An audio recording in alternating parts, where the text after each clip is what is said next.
30 நிமிடம் எந்தவித துளி சிந்தனையோ முணுமுணுப்போ இல்லாமல் சரியாய் 30 நிமிடம் ஒரே நோக்காய் ஒளியை பார்த்துவிட்டு அதன் அனுபவத்தை தூவுங்கள். மேலும் சேமித்த ஒளியானது புற பிரமையால் எக்காரணம் கொண்டும் வெளியேறவே ஏறாது. அந்த சக்தியானது முழுமை பெற்ற பின்தான் இன்னொரு நெற்றியை மட்டுமே தேடும். மற்றபடி தாம்பத்தியம் போல் இது கூட மனம் சம்பந்தப்பட்ட ஒன்றுதான் என்று அடித்து கூறுவேன். சந்தேகங்கள் உங்கள் பயிற்சி காலத்தை அதிகரிக்க வைக்கும் அபாயமும் உண்டு. ஆணித்தரமான நம்பிக்கையே வசியக்கலையின் கோட்பாடு.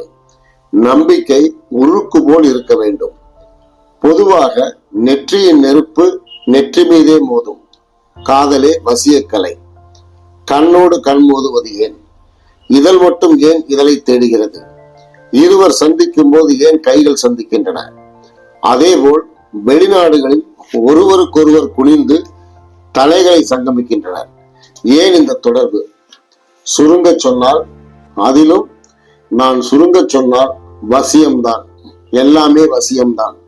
காரணம், தெரிந்தோ தெரியாமலோ ஒரு உறுப்பு தன்னை போல் இன்னொரு உறுப்பை காணும் போது தன்னை அறியாமல் வசியம் கொண்டு விடுகிறது. என்னதான் எய்ட்ஸ் என்று பயம் காட்டியும் திருந்துவதாய் இல்லை. அவைகளுக்குள் பிறக்கும் காதல் வெளிப்படும் போது அது இன்னொரு சக்தியாக இன்னொரு பெயரில் வெளிப்படுகிறது. சுருங்க சொன்னால், இதழோடு இதழ் சேர வெளிப்படுத்தும் பெயர் முத்தம். கண்ணோடு கண் சேர வெளிப்படும் சக்தியின் பெயர் காதல். கையோடு கை சேர அதன் பெயர் உறவு. தலையோடு தலை சேர பந்தனம். நெற்றியோடு நெற்றி சேர அது மட்டும் எப்படி ஆன்மாவையே மயக்கும் வசியமாகிறது?